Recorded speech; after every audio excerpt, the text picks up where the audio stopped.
মহান গুরু যিশুর নাম থেকে সর্বশক্তিমান পরমেশ্বর পিতাকে ধন্যবাদ করি, মহান গুরু যিশুকে করি ধন্যবাদ। নাম মামুনি পান, হুগলি জেলার ঘনশ্যামপুর গ্রাম থেকে বলছি। যে সত্যি পরমেশ্বর পিতা মহান, যে উনি এতটাই মহান, ওনাকে এই জানার আগে, এই সত্য ঈশ্বরকে চেনার আগে আমার জীবন কি ছিল সেই অন্ধকার। এই জন্যই যে আমার সব ছিল, খাবার ছিল, সমস্ত কিছু ছিল, কিন্তু আমি খেতে পারতাম না বলতে এই জন্যই যে আমার প্রচণ্ড গ্যাস অম্বলের সমস্যা ছিল। যা কিছু খেতাম সেই অম্বল হয়ে যেত, গ্যাস হয়ে যেত। তার জন্য আমাকে সকালে একটা করে গ্যাসের ওষুধ খেতে হতো, আবার রাতেও একটা করে গ্যাসের ওষুধ খেতে হতো। তারপর দুপুরে খাবার খেতাম, খেয়ে আমি কোনোদিন রাতে খাবার খেতাম না, কেননা সেই দুপুরের খাবারই আমার হজম হতো না। মা বাপি বকতো যে সেই তো দুপুরে খেয়েছিস, খাবি না। আমি বলতাম আমার খিদে নেই, খাবো না, তার জন্য মানে বকা খেতাম। তো তখন এরকম তখন আমি ছোট, এই সমস্যা আমার যখন বয়স যখন 10 বছর তখন থেকে হয়। তখন ডাক্তার দেখায়, ডাক্তার বলে যে ওর কি লিভারটার সমস্যা আছে, তার জন্য খাবার হজম করতে পারে না।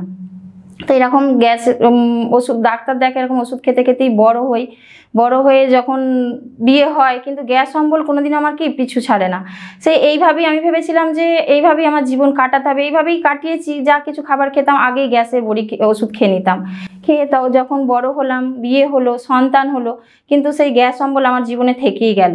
আস্তে আস্তে এরকম আজ থেকে 4 বছর আগে কি এই সমস্যা কি আস্তে আস্তে বেড়ে গেল।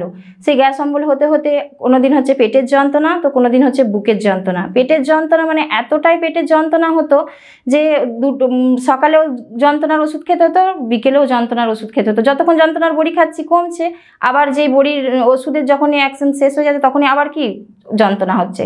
এভাবে যন্ত্রণার বড়ি খেতে খেতে আস্তে আস্তে দেখছি আমার বুক ধরপড় শুরু হলো। যে প্রচণ্ড গরমের সময়, রোদের সময় কাজ করতে পারতাম না, এতটা বুকের যন্ত্রণা, বুক ধরপড় করতো। তো আস্তে আস্তে শ্বাসকষ্ট শুরু হলো। এরকমভাবেই সংসার করতে থাকি। সকালবেলা উঠে ভাবতাম যে সংসারের কাজ অল্প, কিন্তু আমার কাছে সেই কাজ কি অনেক মনে হতো। এই জন্যই মনে হতো যে আমি সেই এতটা রান্না করতাম গ্যাসে, রান্না করতে করতে একটা তরকারি করেছি, দাঁড়িয়ে থাকতে থাকতে যেন নিঃশ্বাস নিতে আমার যেন প্রচণ্ড একটা কষ্ট হচ্ছে, ভেতর থেকে যেন নিঃশ্বাসটা নিচ্ছি জোর করে। তখন আবার এসে খানিকটা বসতাম, বসে আবার রেস্ট নিতাম, নিয়ে আবার কাজ করতাম। এইভাবেই চলতে থাকে। তারপর কোনো ভিড়ের মধ্যে যখন আমি যেতাম, সেই ভিড়ের মধ্যে গেলে এরকম পাশেই এক জায়গায় অনুষ্ঠান হচ্ছে, দিদিরা গেছে, আমরা 3 বোন, এরকম দিদিরা আমার থেকে বড়, সবাই মিলে গেছি। গিয়ে যেই ভিড়ের মধ্যে ঢুকেছি, এতটা শ্বাসকষ্ট শুরু হয়ে গেছে, সেই ভিড়ের মধ্যে আমি থাকতে পারছি না। তখন বাড়ির লোক বলছে না ও থাকতে পারছে না, চলো ওকে বাড়ি নিয়ে চলে যাই। তো বাড়ি ফিরে আসি, সেই 15 মিনিট হেঁটে গেছি, সেই 15 মিনিটের রাস্তা আমাকে বাড়ি আসতে 5 বার বসতে হয়েছে, তবে আমি বাড়ি পৌঁছতে পেরেছি। তখন ডাক্তারের কাছে যাই যে এটা আবার ওর বাড়তে থাকলো, যে কি থেকে হচ্ছে। যখন ডাক্তার দেখালাম, ডাক্তার বলছে ওর অনুমান করে বলছে যে ওর গল ব্লাডার স্টোন হয়েছে, তার জন্য আলট্রাসোনোগ্রাফি করাতে হবে। তো আমরা এক জায়গা থেকে আলট্রাসোনোগ্রাফি করে যখন সার্জন ডাক্তারের কাছে নিয়ে গেলাম, ডাক্তার বলছে আমি যেখান থেকে বলছি সেখানেই আলট্রাসোনোগ্রাফি করা হোক, ওই জায়গায় হয়তো পরিষ্কার হয়নি, তো এই জায়গায় আবার নতুন করে রিপোর্ট করা। তো ডাক্তারের কথা মতো আবার নতুন করে রিপোর্ট করা হলো, কিন্তু কিছুই ধরা পড়লো না। তখন ডাক্তার বললো তাহলে গ্যাস অম্বল থেকে এই সমস্যা হচ্ছে, তো ওষুধ দিল। এবং রাতের বেলা আমি কি করতাম, ঘুমোতে মাঝে মাঝে আমাকে উঠে বসতে হতো, যে নিঃশ্বাস নিতে কষ্ট হচ্ছে ঘুমের মধ্যে। তখন মেয়ে জিজ্ঞাসা করতো যে মা তোমার কি হচ্ছে, কাউকে ডাকবো? তো বলতেও পারতাম না, এতটা নিঃশ্বাস নিতে কষ্ট হতো। আবার আস্তে আস্তে এটা কমতো। এরকম করে ওষুধ খেতেই থাকি, ডাক্তার দেখাতে থাকি। তখন ডাক্তার কি করলো, ঘুমের বড়িও লিখে দিল, যে যেদিন তোমার ঘুম হবে না তখন ঘুমের বড়ি খাবে। তো আমার তখন মনে হতো যে এইভাবেই কি এরকম ওষুধ খেয়েই জীবন কাটাতে হবে। তো এরকম চলতে চলতে আস্তে আস্তে আমার কি বেড়ে যায় এই সমস্যা। বেড়ে যেতে যখন খুব পেটের যন্ত্রণা হচ্ছে, বুকের যন্ত্রণা হচ্ছে, যখন ডক্টরে কিছু ধরতে পারলো না, তখন মা বাপি কী করলো, একটা রোজার কাছে নিয়ে গেল। রোজার কাছে নিয়ে যাতে রোজা দেখে বলছে যে পেটে ওষুধ হয়েছে, ওষুধ তুলতে হবে, তার জন্যই এরকম হচ্ছে।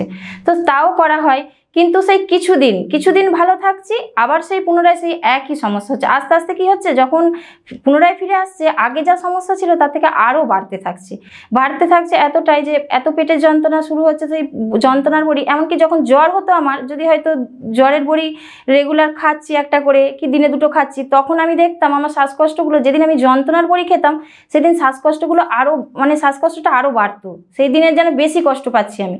এরকম হতে যখন আস্তে আস্তে এরকম সমস্যা বাড়তে থাকে, এরকম পেটের যন্ত্রণা, বুকের যন্ত্রণা, মাঝে মাঝে খুব বুকের যন্ত্রণা। একদিন তো এতটাই বুকের যন্ত্রণা, তো পেটের যন্ত্রণা, তখন বাড়ির লোক প্রত্যেকেই কি জেগে বসে আছে।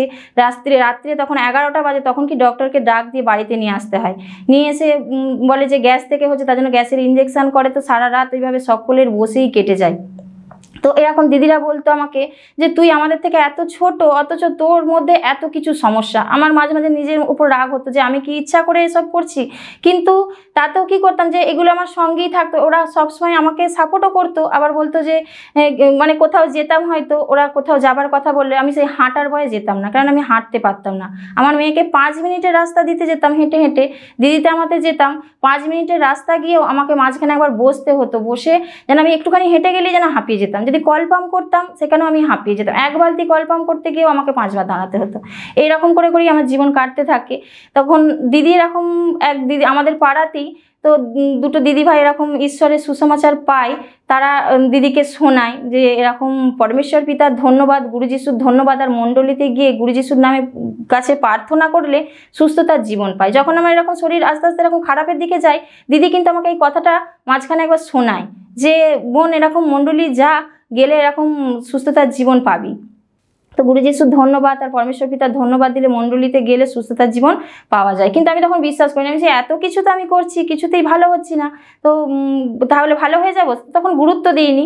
কিন্তু এরকম যখন চলতে থাকে, চলতে চলতে যখন আস্তে আস্তে আমার সমস্যা বেড়েই যায়, তখন একদিন হঠাৎ কি হয় যে অজ্ঞান হয়ে যায়। পেটে যন্ত্রণা হতে হতে, বুকে যন্ত্রণা হতে হতে সেন্সলেস হয়ে যায়। তখন আবার ডাক্তারখানায় যায়, গিয়ে ওই ডাক্তারের কাছে যেতে ডাক্তার তো অনেক কিছু রিপোর্ট করতে দেয়। যখন আবার রিপোর্ট করানো হয়, ওই ডাক্তার আবার অন্য ডাক্তারের কাছে লিখে দেয়।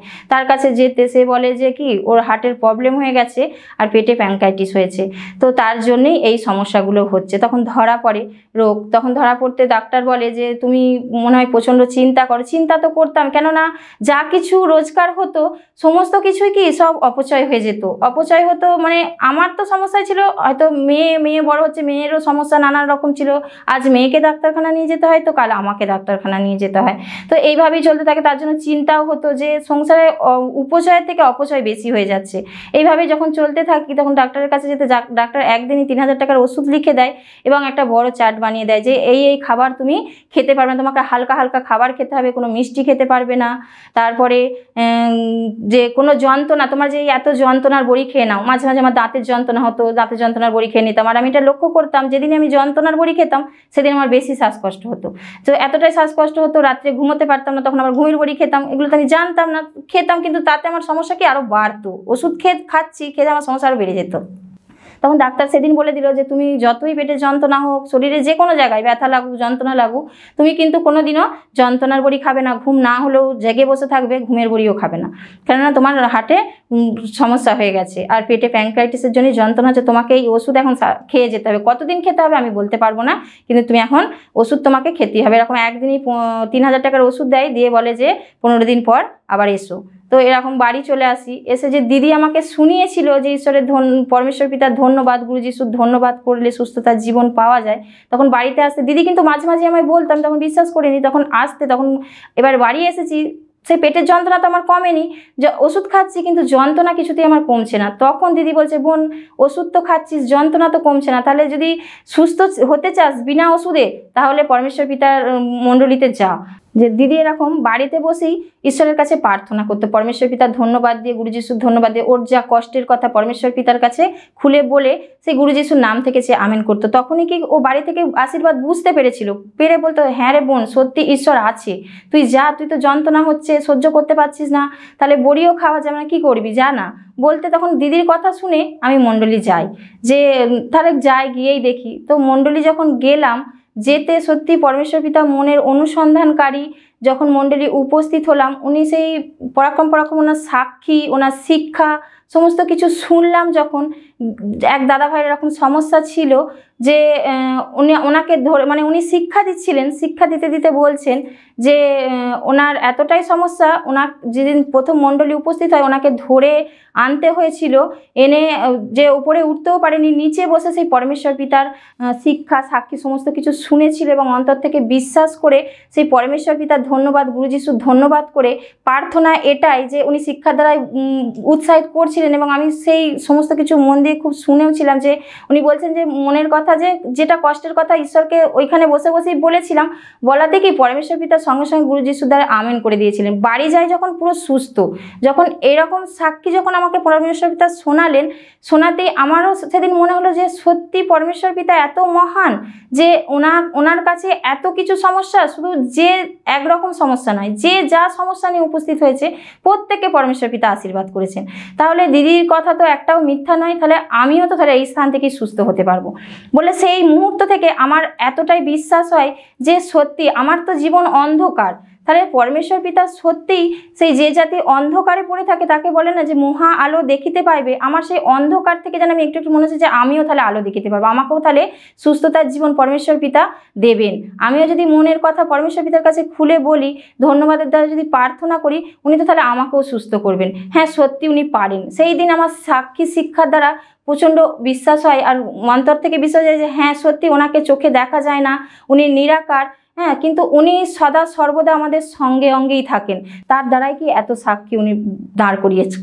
কেননা যে বিনামূল্যে এত অর্থ ব্যয় করেছি, তাতেও কি করতে পারিনি, সুস্থতার জীবন পাইনি, কিন্তু আজ এই স্থানে আসাতে কিনা মন, বিশ্বাস আর ধৈর্য, এই তিনটে জিনিস থাকলেই কি পরমেশ্বর পিতা সুস্থতার জীবন দেয়। এরকম আরও শিক্ষা শুনেছি যে পরমেশ্বর পিতা সেই পর্বত সমান রোগ, যে রোগ কি কেটেও বাদ দেওয়া যায় না, ঠেলেও সরানো যায় না, সেই সমস্যা, সেই সমস্ত কিছু, কার ক্যান্সার, কার কিডনি, সেখান থেকেও পরমেশ্বর পিতা সুন্দর করেছেন। তাহলে আমারও যে এই পর্বত সমান রোগ নিয়ে আমি বসে আছি তো কিছুই নয়, পরমেশ্বর পিতার কাছে বিশ্বাসের দ্বারা প্রার্থনা করলে উনি সেই সুস্থতার জীবন দেবেন। তো এতটাই আমার প্রথম দিনই এতটাই বিশ্বাস হয়েছে, এবং যে আমি ওনাকে প্রথমে স্বীকার করিনি তার জন্য সেই মুহূর্ত থেকে আমার মনে মনে লজ্জা হচ্ছে যে হ্যাঁ সত্যি আমি এত সহজে যেখানে সুস্থতার জীবন পাওয়া যায়, তাতে আমি এত কষ্টে এতদিন জীবন কাটিয়েছি, তো আমি সেই সত্য ঈশ্বরকে পেয়ে গেছি, আমিও সুস্থতার জীবন পাবো।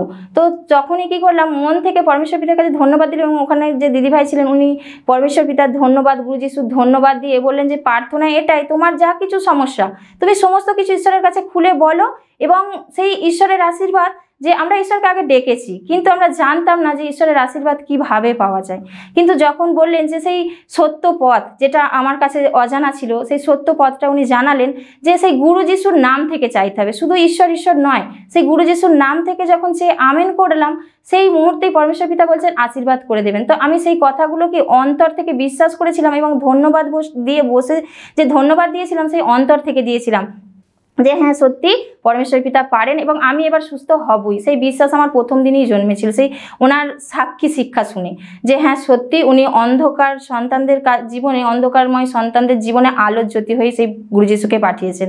তো যখন আমি শিখে বাড়িতে এলাম, যে হ্যাঁ এসে সেই অন্তরে সদা সর্বদা কী করতাম, সেই পরমেশ্বর পিতার ধন্যবাদ আর গুরু যিশুর ধন্যবাদ, আর নিজের যা কিছু কষ্ট হতো সমস্ত কিছু পরমেশ্বর পিতার কাছে বলতাম, বলে ধন্যবাদ দিতাম, দিয়ে গুরু যিশুর নাম থেকে চেয়ে আমেন করতাম। এরকম পরে 3 দিন পার হয়ে যখন বৃহস্পতিবার মণ্ডলী যায়, গেছি বৃহস্পতিবার ভোমনগরের মণ্ডলী উপস্থিত হয়েছি, মণ্ডলী উপস্থিত হতে যখন আবার সেদিনেও সাক্ষী শিক্ষা শুনেছি, আমার তো প্রথম দিনই প্রচুর বিশ্বাস হয়ে গেছে, এবং বাড়িতে আসাতেই বাড়ির লোক বলছে যে ঠিক আছে তুমি ঈশ্বরের স্থানে গেছো, আশীর্বাদ তো পাবেই। আমাদেরও বিশ্বাস যে হ্যাঁ সত্যি পরমেশ্বর পিতা পারেন, এত সন্তানকে ভালো করেছেন। বাড়িতেও এসো, কারণ আমি ওই সাক্ষীগুলো বাড়ির লোককেও শুনিয়েছিলাম যে হ্যাঁ সত্যি পরমেশ্বর পিতা পারেন, এবং উনি সেই জীবন্ত ঈশ্বর, উনি কাউকে ফিরিয়ে দেন না। তো যখন বাড়িতে এসেও বলেছি, তখন প্রত্যেকে বাড়ির সবাই বলছে যে তুমি ওষুধগুলোও খাও, খেতে খেতে তুমি ঈশ্বরের স্থানে যাও, কিন্তু যখন তোমার মনে হবে যে ওষুধ খাওয়ার প্রয়োজন নয় তখন ছাড়বে। কিন্তু আমার সেই প্রথম দিনই এতটা বিশ্বাস হয়েছিল যে না, আমার আর কোনো ওষুধের প্রয়োজন নেই। সেই পর্বত সমান রোগকে যখন পরমেশ্বর পিতা সুন্দর করে দিয়েছেন, ওই দাদা ভাই যে মানে মৃত্যুর মুখে চলে গেছিল, ওই সন্তানকে যখন দীর্ঘ আয়ু দিয়েছেন পরমেশ্বর পিতা, আমাকেও দেবেন। তো আমি সেদিন থেকে কি সেই 3000 টাকা যে ওষুধ এনেছিলাম, ওষুধের একটা বড়িও খাইনি। আমি সেই ওষুধ তোলাই ছিল, আমি বললাম না আমি খাবো না, আমি মণ্ডলী যাবো এবং ঈশ্বরই আমাকে সুন্দর করবেন। যখন আমি বৃহস্পতিবার মণ্ডলী গেছি, মণ্ডলী থেকে এসেছি, আসতে কি আমার দেখছি পেটের যন্ত্রণাটা দেখছি আস্তে আস্তে কি মানে অনেকটা হচ্ছে, এবং প্রথম দিন যখন আমি মণ্ডলী গিয়েছিলাম তখন দাদাভাই সাক্ষী দিতে দিতে বলেছিলেন যে শিক্ষার সাথে সাথে যে সাক্ষী তুলেছিলেন যে যেদিন দুষ্ট আত্মা যায় শরীর থেকে, কেননা আমরা এখন জানি যে সমস্ত কিছু রোগ বলে সেই যত কিছু রোগের নাম মানুষ দিয়েছে, কারণ সেই রোগ সৃষ্টি করছে সেই দুষ্ট আত্মা। হ্যাঁ, সেই সমস্ত কিছু রোগ নিয়ে শরীরে দিয়েছে, আমাদেরকে কি করছে, জর্জরিত করে দিচ্ছে। সেখানে পরমেশ্বর পিতা সেই সাক্ষী দ্বারা শিক্ষা শুনিয়েছিলেন যে ওই দাদাভাই যেদিন সুস্থ হয়েছিল সেই দিন কি প্রচণ্ড কষ্ট হয়েছিল, তারপরে সেই কষ্টই লাস্ট কষ্ট, আর ওনাকে কষ্ট পেতে হয়নি। তারপর থেকে উনি সম্পূর্ণ সুস্থ, উনি আজ মানে মৃত্যুর মুখ থেকে ফিরে এসেছেন। তো আমারও এরকম বঙ্গনগরের মণ্ডলী থেকে যখন বাড়ি এসেছি, আসতে দেখছি যে আমি একটা পাও বাড়াতে পারছি না, প্রচণ্ড যন্ত্রণা। আর পা ফেললে কি আরও পেটে ব্যথা লাগছে, যন্ত্রণার সাথে সাথে এত ব্যথা হয়ে গেছে পেট যে পাটাও ফেলতে পারছি না। তখন আমার সেই পরমেশ্বর পিতা যে আমাকে শুনিয়েছিলেন সেই সাক্ষীটার কথা আমার মনে পড়লো, যে তখন আমার মনে মনে আনন্দ হচ্ছে যে সত্যি আমিও তাহলে এবার একদম সুস্থ হয়ে যাব, কারণ দুষ্ট আত্মা আমার শরীরেও আর থাকতে পারছে না। কারণ দুষ্ট আত্মা, সেই রোগের দুষ্ট আত্মা কি সেই গুরু যিশুর নাম আর পরমেশ্বর পিতার নাম সহ্য করতে পারছে না। তখনই যখন বাড়লো তখনই কি আমিও মনে মনে বিশ্বাস করেছি যে আমিও সুস্থ হয়ে যাব। তখন আমি কি ধীর স্থির ছিলাম যে পরমেশ্বর পিতা এবার আমাকে সম্পূর্ণ সুস্থ করে দেবেন। যখনই এরকম প্রার্থনা করলাম, তারপরে তো দিদিভাইয়ের দ্বারাই চাঙ্গাই করাতে, প্রার্থনা করাতে, সেই দিন থেকে যে লাস্ট আমি এত 4 বছর ধরে যন্ত্রণা, শ্বাসকষ্ট সমস্ত কিছু নিয়ে যে জীবন কাটাচ্ছিলাম, সেই যে লাস্ট কষ্ট পেলাম সেই দিনই লাস্ট কষ্ট আমার সেই পেটের যন্ত্রণা। তারপর থেকেই বিকেল থেকে কি আমি সম্পূর্ণ সুস্থ, যে আমি যা কিছু খাবার খাচ্ছি দেখছি কোনো সব কিছু খাবারই আমার হজম হয়ে যাচ্ছে। আমি তো সুস্থ হলাম এবং সেই তার সাথে সাথে আমার পরিবার, গোটা পরিবারে আমার সন্তান, আমার বাপি, আমার মা সকলেই কিন্তু সেই রোগের মধ্যেই ছিল, রোগ নিয়েই ছিল। সেই ওষুধের সাথে সাথে আমাদের পরিবারটা চলতো। তার সাথে সাথে আমি তো সেই বিকেল থেকে পুরো একদম সুস্থ, যে হাঁটাচলা করতে পারতাম না, কলপাম্প করতে পারতাম না, শ্বাসকষ্ট, তো সেই সমস্ত কিছু যেন কোথায় চলে গেল, যে যা কিছু খাবার খাচ্ছি সমস্ত কিছু হজম হয়ে যাচ্ছে। পেটের যন্ত্রণা সেই দিন লাস্ট, আর তারপর থেকে একদিন আমার পেটের যন্ত্রণা হয়নি। তো আমার বাপিরও এরকম টানের সমস্যা ছিল, বাপিকে প্রতিদিন 2 বার করে গ্যাস নিতে হতো। তো সেখান থেকে পরমেশ্বর পিতার কাছে প্রার্থনা করাতে, যে ওনারাও বিশ্বাস করেন, গোটা ফ্যামিলির সকলে বিশ্বাস করাতে, মায়ের সুগার ছিল প্রচুর, সেখান থেকে মায়ের সুগারও সুন্দর হয়ে গেছে। বাপির সেই টান যে শ্বাসকষ্ট ছিল, সমস্ত পয়সা কি ডাক্তারকে মাসে 3-4 হাজার টাকা করে দিতে হতো, সেখান থেকে শুধু আমাকে নয় আমার গোটা পরিবারকে পরমেশ্বর পিতা এতটাই আশীর্বাদ করেছেন, সকলেই সুস্থ আছে। এবং এমনকি আমার মেয়ের এমনই মাঝে মাঝে জ্বর হতো যে সেই জ্বরের ট্যাবলেট খাইয়েছি, খাওয়ার সাথে সাথে এতটা জ্বর উঠে যেত ওকে রাত্রি 2টো হোক 1:30 হোক সবসময় কি মাথায় জল ঢালতে হতো। তো আমি যখন বুঝলাম যে হ্যাঁ সত্যি ঈশ্বর জীবন্ত, আমার তখন মনে হলো যে না শুধু আমি নয়, পরমেশ্বর পিতা তো সকলের জন্য, তো আমার গোটা ফ্যামিলিকেও জানানো দরকার এবং ওনার সেই যে মণ্ডলী যে আমাদের জন্য যে ব্যবস্থা রেখেছে সেই মণ্ডলীতে নিয়ে যাওয়া দরকার। তো প্রত্যেকেই পরমেশ্বর পিতা সেই প্রার্থনা করি, যে কেননা আমরা বললেই তো হয় না, যে পরমেশ্বর পিতা আপনি ওই সন্তানদেরকেও মনোনীত করুন, এবং মনোনীত করাতে প্রত্যেকটা সন্তান মনোনীত হতে আজ আমার গোটা ফ্যামিলি কি সেই সুখে শান্তিতে আছে, যে সেই অপচয় বন্ধ হয়েছে, যে সেই ওষুধ আর কাউকে খেতে হয় না, প্রত্যেকেই সেই সুস্থ আছি, সুন্দর আছি। সেই পরমেশ্বর পিতা কি করেছেন, সেই আমাদেরকে সেই অন্ধকারময় জীবন থেকে আলোর জীবনে এনেছেন আর দীর্ঘ আয়ু দিয়েছেন। যে কারণে পরমেশ্বর পিতা বাক্যে আছে যে যে আমাতে আসক্ত আমি তাহাকে বাঁচাইব। সত্যি আমরা ওনাতে আসক্ত থাকাতে সে আজ যে কোনো সমস্যা আসুক না কেন সেখান থেকেই পরমেশ্বর পিতা আমাদেরকে কি করছেন, রক্ষা করছেন এবং সেই প্রত্যেকটা সন্তানকে দীর্ঘ আয়ু দিয়েছেন এবং ওনাকে পাওয়াতে আমরা প্রত্যেককে উনি কি করেছেন, সেই জীবন দিয়েছেন।